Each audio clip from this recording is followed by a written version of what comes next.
ഇന്ത്യയുടെ ബഹിഷ്കരണം വലിയ പ്രതിസന്ധിയായതോടെ അനുനയ വഴിയിൽ മാലദ്വീപ് പ്രസിഡന്റ് മുഹമ്മദ് മൊയ്സു ഇന്ത്യ സന്ദർശിക്കാൻ മാലദ്വീപ് അനുമതി തേടിയിരിക്കുകയാണ്. ഇക്കാര്യത്തിൽ ആലോചിച്ചു തീരുമാനമെടുക്കാം എന്നാണ് ഇന്ത്യയുടെ മറുപടി. തിരഞ്ഞെടുപ്പിന് മുമ്പ് സന്ദർശനത്തിന് അനുമതി നൽകിയേക്കുമെന്നാണ് സൂചന. സാധാരണയായി മാലദ്വീപിൽ ഒരു പ്രസിഡന്റ് അധികാരമേറ്റാൽ ആദ്യം സന്ദർശിക്കുന്നത് ഇന്ത്യയാണ്. എന്നാൽ കഴിഞ്ഞ നവംബറിൽ സത്യപ്രതിജ്ഞ ചെയ്ത മുഹമ്മദ് മൊയ്സു ആ കീഴ്വഴക്കം തെറ്റിച്ചിരുന്നു. രണ്ടാഴ്ചക്കുള്ളിൽ 2 വിദേശയാത്ര നടത്തിയ അദ്ദേഹം ആദ്യം തുർക്കിയിലേക്കാണ് പോയത്. പിന്നീട് കാലാവസ്ഥ ഉച്ചകോടിയിൽ സംബന്ധിക്കാൻ UK-യിലേക്കും പോയിരുന്നു. അവിടെ വെച്ച് നരേന്ദ്രമോദി മൊയ്സുവുമായി കൂടിക്കാഴ്ച നടത്തിയിരുന്നു. പിന്നാലെ ചൈനയിലേക്കും പോയി. ഇതോടെയാണ് ഇന്ത്യ മാലദ്വീപിനെതിരെ പ്രതിരോധം കടുപ്പിച്ചത്.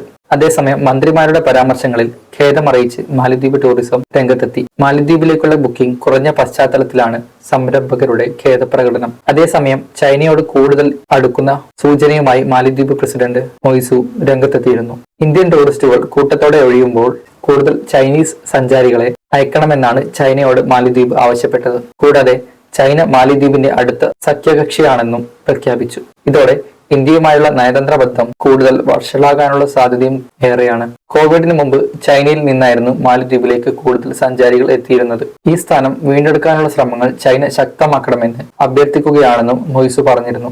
ഇന്ത്യൻ പ്രധാനമന്ത്രി നരേന്ദ്രമോദിക്കെതിരെ മന്ത്രിയുടെ അപകീർത്തിപരമായ പരാമർശങ്ങളെ തുടർന്ന് ഇന്ത്യൻ വിനോദസഞ്ചാരികൾ മാലദ്വീപിലേക്കുള്ള വിനോദയാത്ര കൂട്ടത്തോടെ റദ്ദാക്കിയിരുന്നു.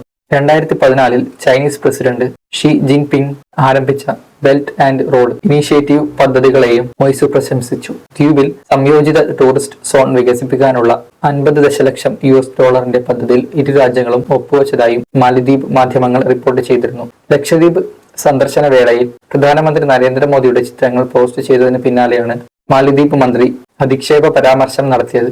തുടർന്ന് 3 മന്ത്രിമാരെ സസ്പെൻഡ് ചെയ്തിരുന്നു. കൂടാതെ മാലദ്വീപ് അസോസിയേഷൻ ഓഫ് ടൂറിസം ഇൻഡസ്ട്രി അപകീർത്തിപരമായ പരാമർശങ്ങളെ ശക്തമായി അപലപിച്ചു. മാലദ്വീപ് ടൂറിസം നേരത്തെ പുറത്തുവിട്ട കണക്കുകൾ പ്രകാരം 2023 ഇന്ത്യയിൽ നിന്നാണ് രാജ്യത്തേക്ക് ഏറ്റവും കൂടുതൽ വിനോദസഞ്ചാരികൾ എത്തിയത്. കഴിഞ്ഞ വർഷം 2 ലക്ഷത്തോളം പേർ ദ്വീപിലെത്തി. അന്ന് ചൈന 3ാം സ്ഥാനത്തായിരുന്നു ഉള്ളത്. അതുകൊണ്ട് തന്നെ ഇന്ത്യ പിണങ്ങിയാൽ അത് മാലദ്വീപിനെ വൻ പ്രതിസന്ധികളിലേക്കാണ് നയിക്കുക. അതേസമയം മാലദ്വീപിൽ ചൈനയുടെ ആധിപത്യം വർദ്ധിക്കുന്ന നിലപാടുകളോട് ഇന്ത്യക്ക് തീരെ താല്പര്യമില്ല. വർഷങ്ങളായി യഥാർത്ഥത്തിൽ ഇന്ത്യയുടെ വിശ്വസ്ത അയൽരാജ്യമാണ് മാലദ്വീപ്. മാലദ്വീപിന്റെ സമ്പദ് വ്യവസ്ഥയിൽ വലിയ പങ്ക് വഹിച്ചിരുന്ന അയൽരാജ്യം കൂടിയാണ് ഇന്ത്യ. മാത്രമല്ല പല കാര്യങ്ങൾക്കും മാലദ്വീപ് പൂർണ്ണമായും ആശ്രയിക്കുന്നത് ഇന്ത്യയാണ്. എന്നാൽ നിലവിൽ മാലദ്വീപിൽ ഭരണത്തിലെത്തിയിരിക്കുന്നത് ചൈനയുടെ പിന്തുണയുള്ള സർക്കാരാണ്. ഈ സർക്കാർ അധികാരത്തിൽ വന്നതോടെയാണ് ഇന്ത്യയുമായുള്ള ബന്ധം വഷളാകുന്നതും. മാലദ്വീപിന്റെ സമ്പദ് വ്യവസ്ഥ ടൂറിസത്തെയാണ് ആശ്രയിച്ചിരിക്കുന്നത്. ദ്വീപ് രാഷ്ട്രത്തിലെ GDP-യുടെ 28% ടൂറിസമാണ്. വിദേശ നാണയത്തിന്റെ 60% ടൂറിസം മേഖലയാണ് സംഭാവന ചെയ്യുന്നത്.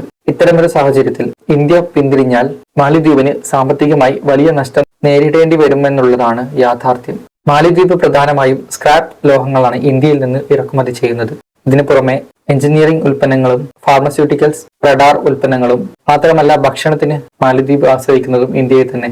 അരി, സുഗന്ധവ്യഞ്ജനങ്ങൾ, പഴങ്ങൾ, പച്ചക്കറികൾ, പഞ്ചസാര തുടങ്ങിയ ഉൽപ്പന്നങ്ങൾ മാലദ്വീപ് ഇറക്കുമതി ചെയ്യുന്നത് ഇന്ത്യയിൽ നിന്നാണ്. ഇതിനു പുറമെ പ്ലാസ്റ്റിക്, തടി നിർമ്മിത വസ്തുക്കളും മാലദ്വീപ് ഇന്ത്യയിൽ നിന്നാണ് ഇറക്കുമതി ചെയ്യുന്നത്.